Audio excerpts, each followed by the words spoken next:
Hello, I'm Rob. I'm one of the chefs at Campton Hill Tennis Club, and today I'm going to show you how to make a beetroot tarte tatin. It's a really nice dish showcasing seasonal ingredients. It's really good for a simple supper or for a dinner party starter.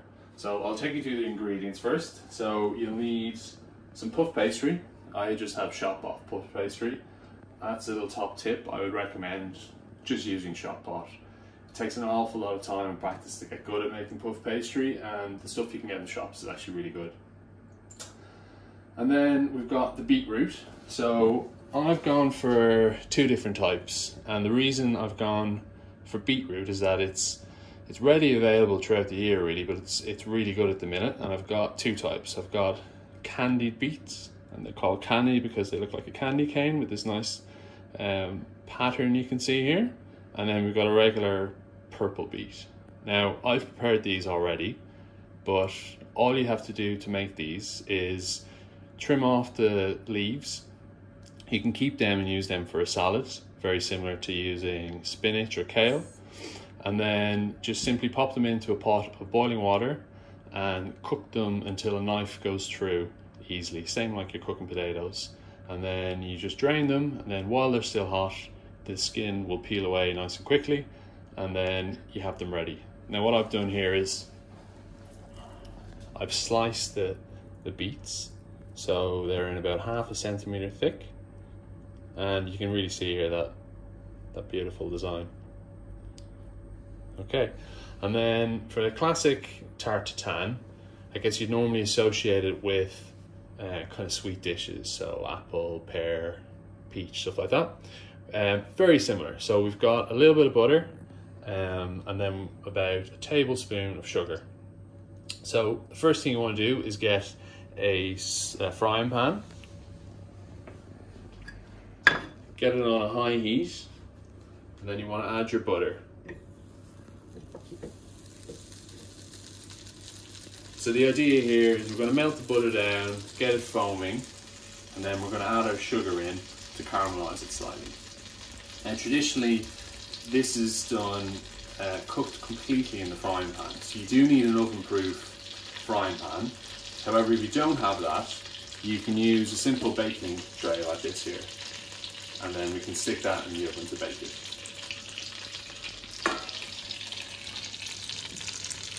So we'll let this fry away, come down till it's reduced and nice and foaming. So we'll come back now in a second.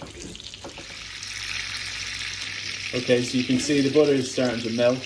You want to melt it all the way down, and what's happening here is the milk fats are separating out, and then what will happen is they'll start to burn off and start to caramelize, and that's when you get that kind of brown butter foam. So you can see it's really starting to foam now. Just keep moving around. If it's getting too hot, you can just lift it off the heat, put it back on. So you want to keep this on the heat, keep it going, be brave.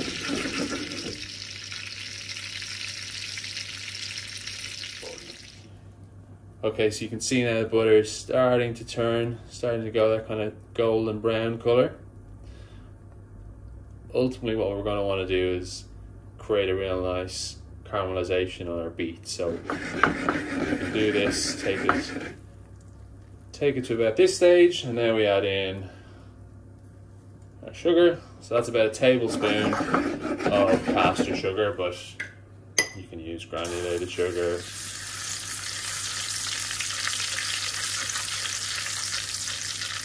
Give this a quick mix around so it's all dissolved. So classically, you would add the sugar in first and make a direct caramel. However, it's going to caramelize anyway once we add the beets in and put it in the oven, and this way you just have a bit more control. So right now it's at a stage where we can take it off the heat and then we can add our beets.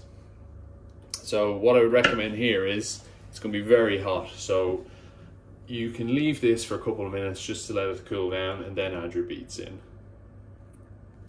Okay, so we've caramelized our butter and sugar, and now we're going to layer the beets on. So a good idea, depending on what fruit or vegetable you're using, is you just have an idea how you want to shape it in the pan.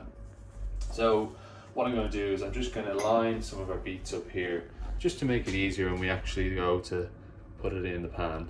So I'm going to layer these up roughly to the shape of our pan, like so. So this is kind of roughly the shape I'm looking for here. So now I know, okay, that's roughly going to fit. So I'm going to start layering these in. So I'll take my first piece. And just be careful, it is going to be still a bit hot.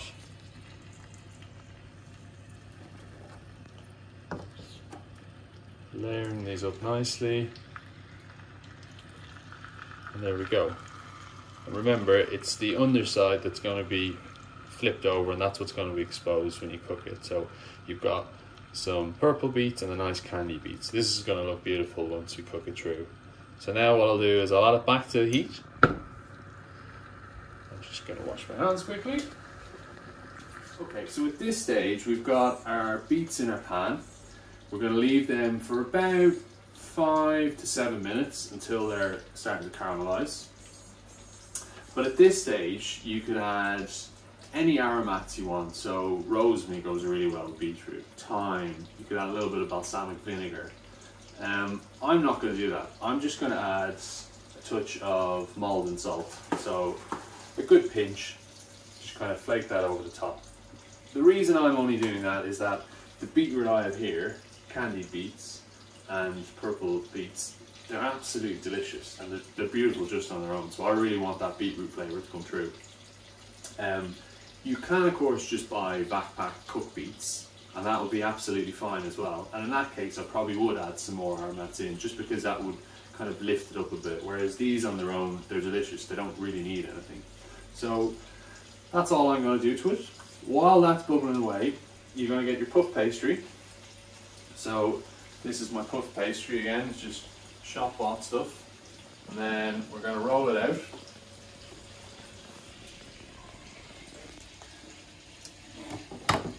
So what you want here is a rough shape of what you're using. So we have a frying pan there. We also have this baking tray, which I'm going to use to transfer, just if you don't have an oven safe frying pan. So all you need to do is just, whatever you're using, put that over and then just roughly trace around a circle. And that will be the outline for our tart. Okay, so at this stage we've got our shape cut out, and now what I'm going to do is I'm going to stick this in the fridge. The reason being is that puff pastry is effectively a dough and then butter laminated. So basically you'll have a layer of dough, butter, and that will be folded over and then rolled out, folded again. The idea being that you build up all these layers of butter and dough, and what the effect of that is, when it cooks it starts to rise and you get that puff. So if you leave this pastry out and the butter starts to melt, it'll become very difficult to work with, but it'll also affect the performance of how much it puffs up. So I'm just going to cover this over and stick it in the fridge till we're ready to shape it onto our tart. Okay, so now we'll just have a quick look at our beets. So you can see here now the butter and sugar really bubbling away, starting to get a real nice caramelization on those beets. So remember, these are already cooked, so all you're doing here is just giving them a nice caramelization. So you can see now, that's, if you tilt the pan, the colour is really starting to change to kind of a darker shade. So we'll leave that till the full 5 to 7 minutes are up, and then we'll come back in a sec.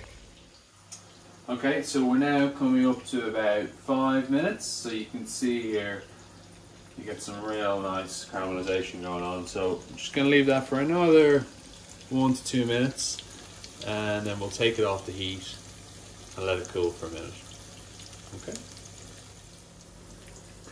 Okay, so at this stage we've reached exactly where we want to be. So it's got nice dark caramelization on it, still not sticking, and at this stage now we would just let this cool for a couple of minutes, and then we'd put our puff pastry on it. The only reason we're letting it cool is just because it's got a lot of molten butter and sugar, which is quite dangerous. So at this stage, we'll just let it cool. However, what we're going to do is we're going to transfer it to an oven-safe dish, which is more likely to be in your kitchen to be able to use. But you could also do this with a bigger frying pan if you had an oven-safe larger frying pan. So we'll let this cool, and then we'll flip it into the baking tray, and then we'll cover it with puff pastry. Okay, so at this stage I've cooked the beets, and just to make it easier I've transferred them into an oven-safe dish, so same pan it in there. And now we're going to cover with our puff pastry. So remember, we cut this out to size earlier on. So what we want to do here, remember this is going to be flipped upside down, so you want to have your edges tucked in. So you can plop it on like this, and then if you take a fork, one of your fingers like I'm doing here, just gently tuck the excess pastry underneath, and this will then give you that kind of nice crust around the edge of your tart.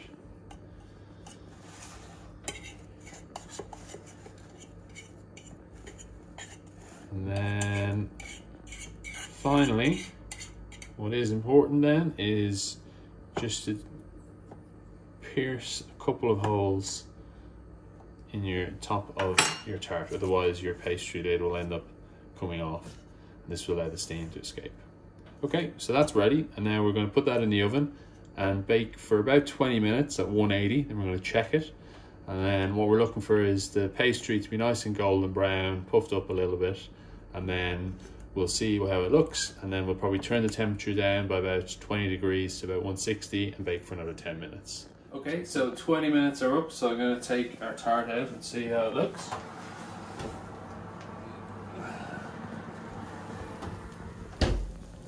So you can see a nice colour on there. It's not stuck to the bottom, but it's a little pale, so I'm going to throw it back in for another 10 minutes at 160. Okay, so that's now been actually 15 minutes at 160, and this is what you're looking for here. So you got that nice golden crust. You can see around the edges where it started to caramelize even more around here. So we're going to let that sit for a few minutes, and then we're going to flip it out. Alright, so now our tart has had a couple of minutes to cool down, so it's now a little cooler to touch. So what we'll do now is we'll flip this out onto a plate.